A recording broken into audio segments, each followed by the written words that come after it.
selamat malam Kakak Dewi. Selamat malam Kak Atul dan teman-teman semua.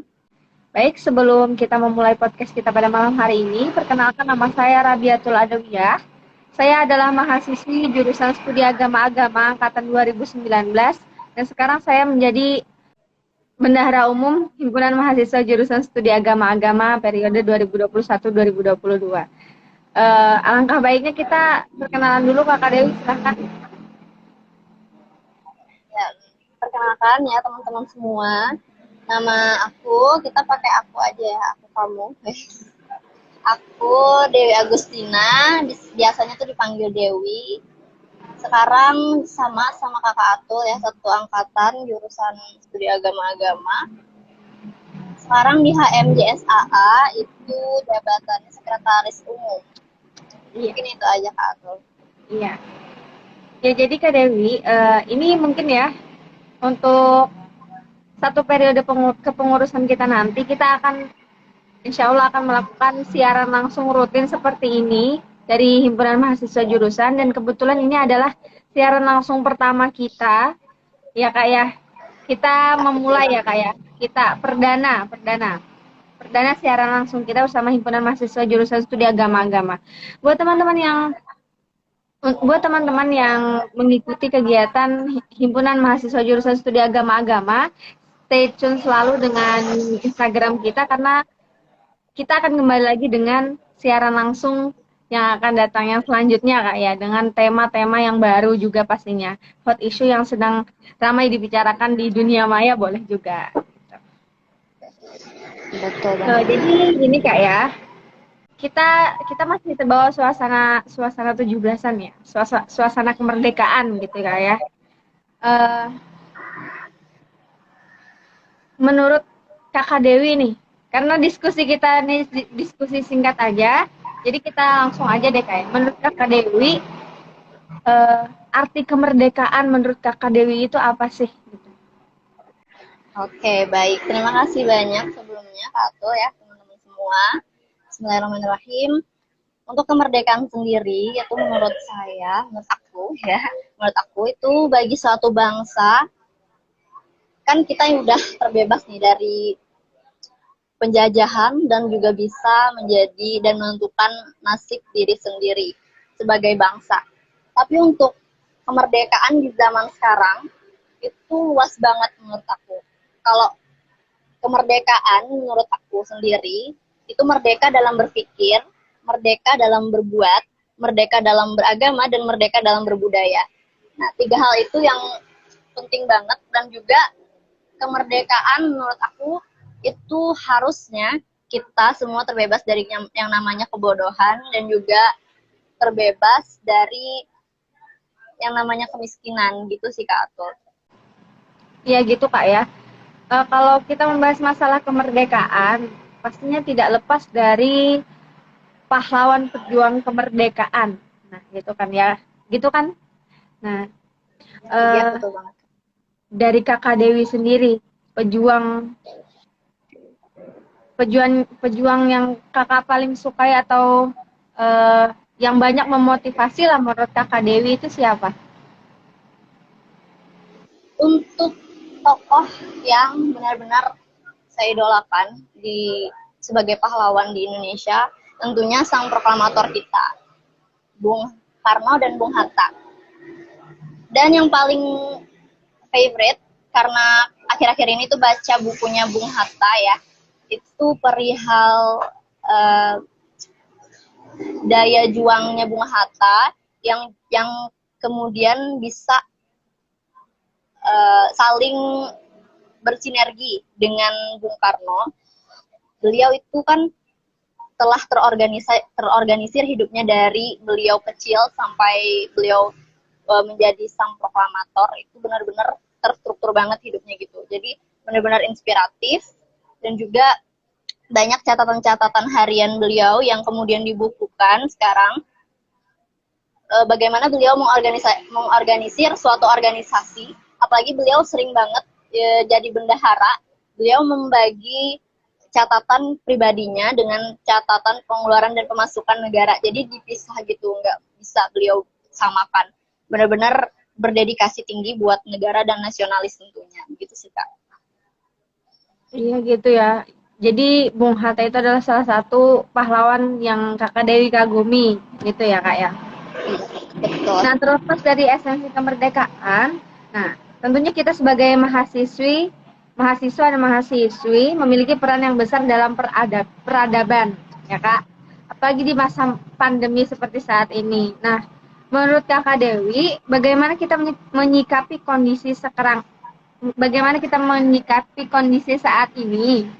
Nah, dan apa yang Kakak Dewi lakukan selama masa pandemi ini? Kan kita sudah hampir 2 tahun terakhir ini kita kegiatan kuliah kita online kayak daring. Kemudian apakah ada sesuatu yang mengisi keseharian Kakak Dewi? Jadi keseharian Kakak Dewi itu diselingi dengan kegiatan apa sih gitu? Baik ya Kak Atul, jadi untuk akhir-akhir ini dan alhamdulillahnya nih di masa pandemi itu kan ruang gerak itu sebenarnya cukup sulit sih. Kayak gimana ya, kita tuh biasa kalau ketemu banyak orang gitu-gitu kayak feel-nya tuh benar-benar energinya beda lah sama yang di masa pandemi gini, apalagi kalau kuliah ya. Biasanya kuliah tuh ya begitulah guys. Bisa tertidur gitu. Nah, jadi gimana nih ya, kalau aku sendiri itu biasanya aku di masa pandemi ini lebih mudah sih dalam mengenal diri sendiri gitu. Kayak aku mau ngerjain sesuatu itu kan nggak terlalu bergantung banyak sama orang lain. Urusan-urusan itu kebanyakannya urusan sendiri gitu. Jadi di masa pandemi ini aku lebih banyaknya itu kerja, terus bikin konten-konten gitu, mengasah berbagai skill lah yang bisa diasah kayak kebahasaan dan lain-lain, dan juga dalam bidang kesenian saya itu sangat menyukai kesenian guys. Ya begitulah, jadi keseharian saya berputar-putar seperti itu saja. Contohnya Kak, apa nih dari konten, misalkan Kakak Dewi bikin konten sejauh ini selama pandemi ini yang paling sering Kakak Dewi buat, yang Kakak Dewi buat gitu, konten tentang apa seperti itu. Jadi untuk konten sendiri itu sebenarnya aku nggak terlalu aktif di sosial media aku sendiri ya. Sebenarnya aku aktifnya itu di sosial medianya pekerjaan aku. Jadi di pekerjaan aku itu benar-benar pure jadi konten kreator sama review-review gitu. Nah, di situ banyak review tentang barang yang ada di sana, kemudian kelebihan, kelemahannya, dan lain-lain. Kalau yang di akun sosial media itu sendiri, maunya itu lebih fokus ke edukasi sama tentang peningkatan skill gitu. Jadi kegiatan Kak Dewi ini sambil kerja juga ya selama pandemi ini? Ya, betul. Saya pribadi ya, dan teman-teman yang menonton di sini mungkin ada yang termasuk teman dekatnya Kak Dewi. Jadi kalau sejauh ini kita lihat Kakak Dewi ini sangat-sangat suka bernyanyi, ya nggak sih? Suaranya bagus banget gitu kan ya Kak ya. Kakak Dewi pernah nggak sih, maksudnya pernah nggak sih pengen gitu jadi membuat konten nyanyi atau cover-cover lagu gitu. Sejauh ini kalau kita stalking Instagramnya Kakak Dewi sih ada beberapa konten dengan cover lagu-lagu tertentu. Nah itu mungkin karena Kakak Dewi sambil kerja juga ya. Gimana sih cara Kakak Dewi itu kayak manajemen waktu Kakak Dewi sambil bekerja membuat konten gitu kan ya. Terus ya dalam ketiga hal yang Kakak Dewi tadi tentang pengembangan skill Kakak Dewi, kemudian Kakak Dewi juga jadi content creator, bener ya?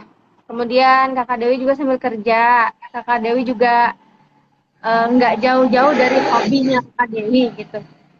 Jadi gimana cara Kakak Dewi manage ketiga hal tersebut? Oke, jadi untuk memanage sendiri itu kan sebagai mahasiswa nih tentunya teman-teman udah pada lebih luar biasa lah ya dari aku untuk manajemen waktunya. Kalau manajemen waktu sendiri itu dimulai dari hal-hal yang sebenarnya uh, menjadi kebiasaan kecil gitu ya. Misalnya bangunnya itu harus bangun jam segini sampai jam segini gitu. Itu kayak harus udah ada jurnalnya sendiri.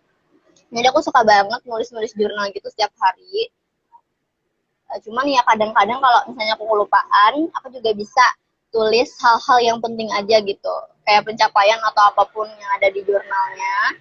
Jadi itu sih yang bisa membuat aku lebih ke manage pekerjaan-pekerjaannya. Tapi untuk konten kreator di akunku sendiri itu masih proses, belum aku benar-benar konsistenin sih sebenarnya. Cuman ya kita sambil jalan aja, sambil banyak ide, nanti ide-ide itu yang terbaiknya itu ide ditulis gitu ya di handphone. Misalnya kita punya nih, dapat inspirasi di sosial media ya, setiap harinya itu ada aja konten-konten orang yang menarik. Jadi di situ kita salin linknya baru kita masukin ke note HP. Nah, di situ kita mau misalnya lagunya yang bagus. Nah, jadi kita tulis ini lagunya bagus gitu. Terus untuk isi kontennya juga bagus gitu-gitu. Ini bisa jadi bisa recreate kontennya gini-gini gitu sih. Cara manage untuk konten kreator, tapi untuk pekerjaan dan lain-lain itu ya seperti itu tadi, ada jurnal. Gitu Kak. Iya, terima kasih Kakak Dewi. Jadi kalau selebihnya ya Kak ya, kalau untuk membuat konten-konten terbaru itu banyak melihat dari orang juga gitu ya, buat jadi Iya, motivasi betul gitu ya. sekali. Iya, terinspirasi dari orang-orang juga. Jadi kita tuh bisa Hmm. recreate konten-konten yang sebenarnya itu relatable sama diri aku sendiri juga. Oke, terima kasih banyak ya Kak Dewi ya. Terus sejauh ini dari awal Kak Dewi mulai mulai tertarik di dunia bidang suara ya, sudah lama banget kan ya. Kemudian Kak Dewi juga sering banget ya ikut lomba sana sini, vokal grup. Kemudian Kakak Dewi kemudian dilanjutkan dengan kuliah, kerja. Nah, sejauh ini yang jadi motivator terbesar Kakak Dewi itu siapa sih? Oke, jadi untuk motivasi terbesar, what is your best motivation selama ini gitu ya. Sebenarnya itu aku bedain dua hal gitu sih guys. Jadi ada motivasi rohani sama motivasi dari kehidupan dunia gitu ya. Jadi untuk motivasi rohani sendiri itu harapannya dan menjadi kekuatan aku gitu ya, bisa dekat dengan Allah Subhanahu Wa Taala, bisa beribadah terus dekat dengan Allah. Terus yang kedua itu berbakti kepada kedua orang tua tentunya, karena selama hidup banyak sekali jasa dari orang tua. Terus yang kedua itu kan ada kehidupan duniawi. Nah, motivasinya itu pertama ada keilmuan, kedua ada kemandirian, dan yang ketiga ada kasih sayang. Nah, jadi untuk yang pertama sendiri, kenapa aku motivasi terbesarnya keilmuan? Karena menurut aku kalau kita kan selama kita hidup di dunia ini, apa-apanya itu harus ada ilmunya. Kalau nggak gitu kan kita udah kayak sembarangan aja gitu hidupnya kayak gimana-gimana. Kalau kita mau jadi sesuatu pasti harus ada ilmunya dulu baru bisa jadi sesuatu. Terus kalau kita mau buka bisnis harus ada ilmu. Mau bergerak sedikit aja pasti ada ilmu. Jadi benar-benar motivasi terbesar aku yang pertama keilmuan, yang kedua mandiri. Nah, sebagai perempuan itu harapannya kita semua itu bisa mandiri, nggak harus bergantung sama yang namanya laki-laki juga. But it's okay kalau misalnya itu kan proses semuanya, tapi ada prinsip lah di dalam diri dan motivasi sendiri gitu supaya kita juga bisa melakukan sesuatu sendiri secara mandiri.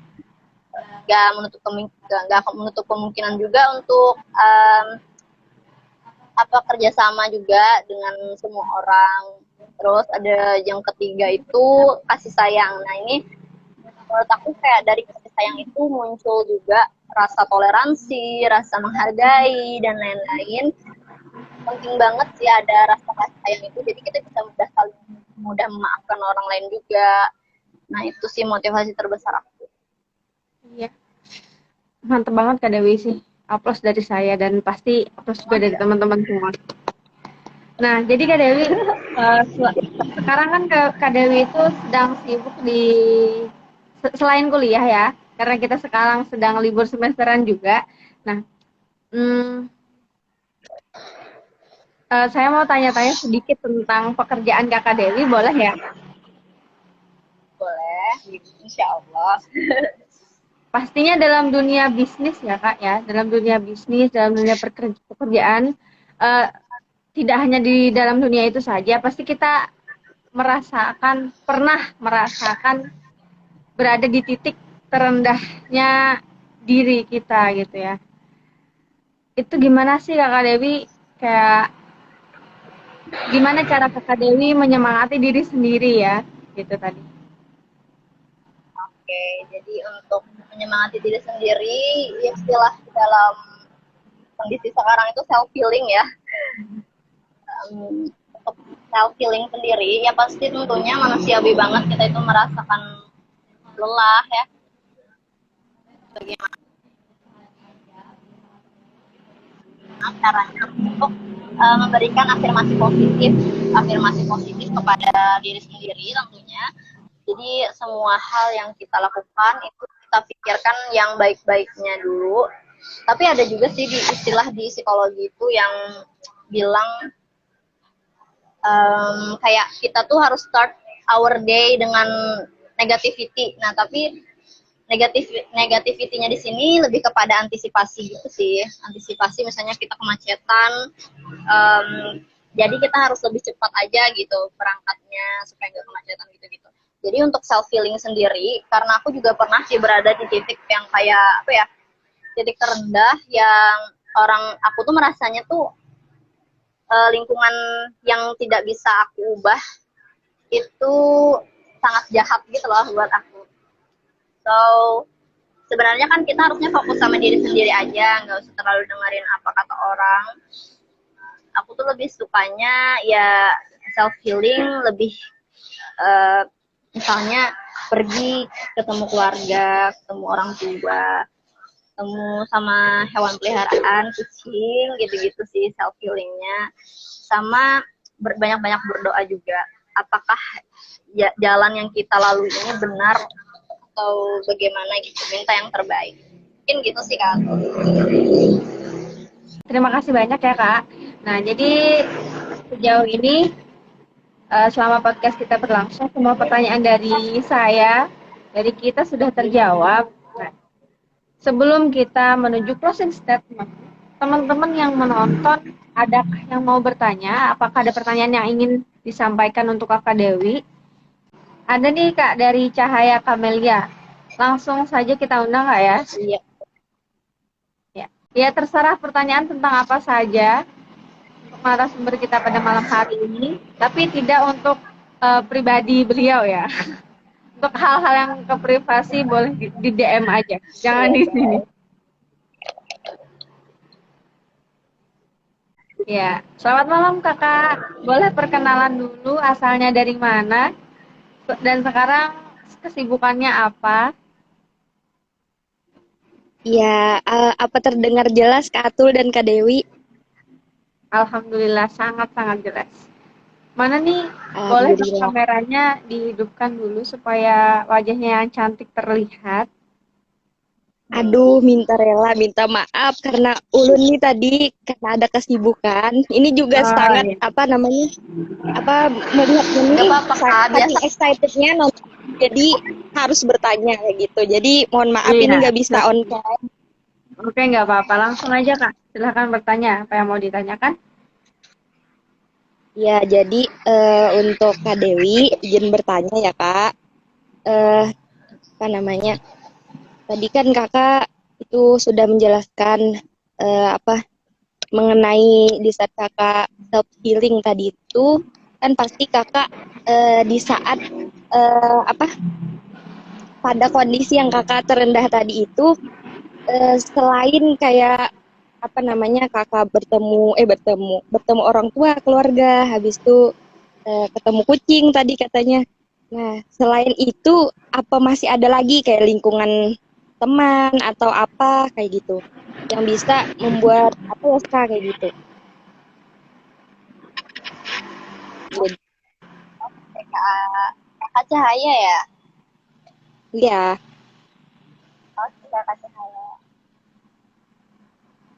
Gimana nih, langsung jawab Ya, aja, Kak? boleh Kak, boleh Atau- langsung dijawab saja. Oke. Oke, nah jadi untuk pertanyaannya Kakak Cahaya ya, apakah ada self healing lain yang saya lakukan? Sebenarnya untuk self healing sendiri itu motivasi terbesar sebenarnya kan ada di diri sendiri. Tapi lingkungan itu pasti juga ya mendukung, harus mendukung gitu apa yang lagi kita alami. Nah, jadi alhamdulillah bersyukur sekali selama ini kalau untuk di lingkungan sendiri teman-teman aku, teman-temannya semuanya suportif juga. Um, Biasain sih menurut aku ya, biasain untuk deep talk gitu sama orang. Jadi bicaranya tuh bicara yang gak sia-sia gitu loh, bicaranya tuh yang benar-benar ada bobotnya lah. Jadi orang tuh juga bisa gitu memberikan insight yang positif. Menurut aku gitu sih, lingkungan juga berpengaruh. Baik, kita lanjut ya. Terima kasih Kakak Cahaya, terima kasih sudah bergabung. ya, Lanjut Kak. Makasih banyak Kak. Ya. Mudah-mudahan kita bisa ketemu ya Kak Cahaya. amin, amin. Amin. Boleh kita lanjut, teman-teman yang mau bertanya silahkan. Oke, nggak apa-apa. Ya, Mungkin silakan bisa Kak. lewat. Ya, diketik aja di kolom komentar. Hai Kakak.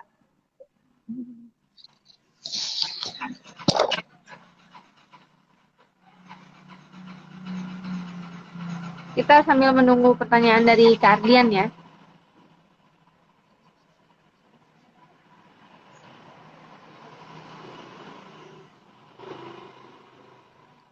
Kak Atul ini luar biasa juga guys. Beliau benar-benar memiliki pengalaman organisasi yang banyak. Ya Allah ya. Masya Allah, tabarakallah. Pokoknya kalian semua orang hebat di bidangnya masing-masing.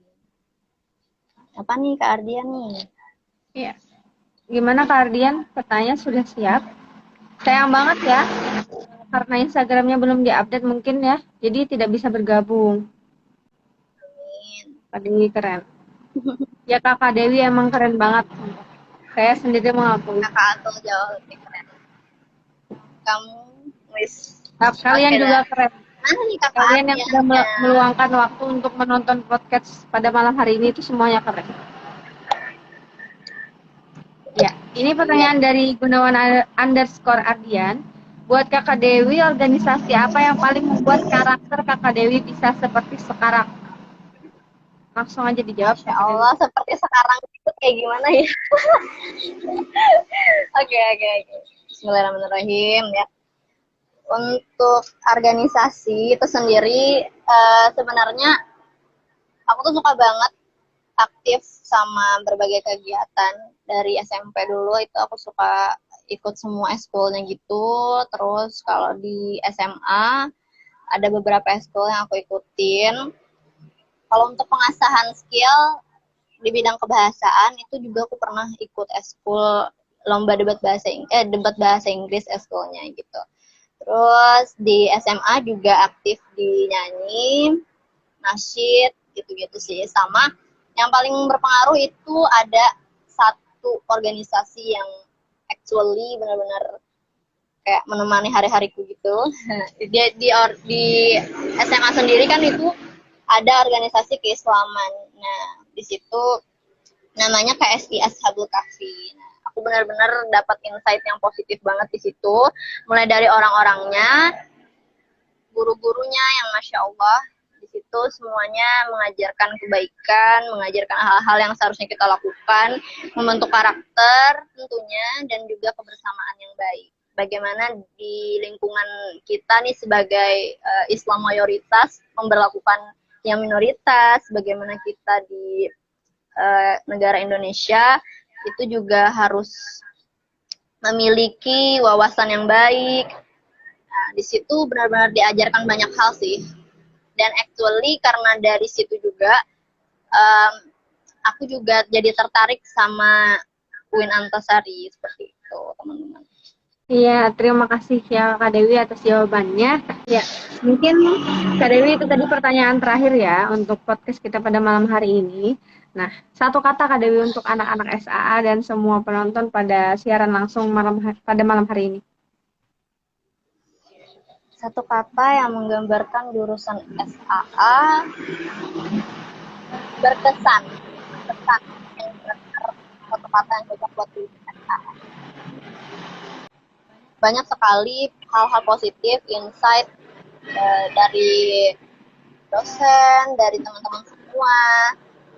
Yang mana di jurusan studi agama-agama itu kan kukira awalnya belajar tentang semua hal agama-agamaan gitu lah pokoknya. Tapi ternyata lebih banget dari itu. Jadi kita tuh sebenarnya harus diajarkan bagaimana bisa menghargai pilihan orang lain. Gitu sih, berkesan sekali. Ya, terima kasih banyak semuanya yang sudah bergabung pada malam hari ini. Terakhir Kak Dewi, saya minta dari Kakak Dewi, closing statement dari Kakak Dewi mungkin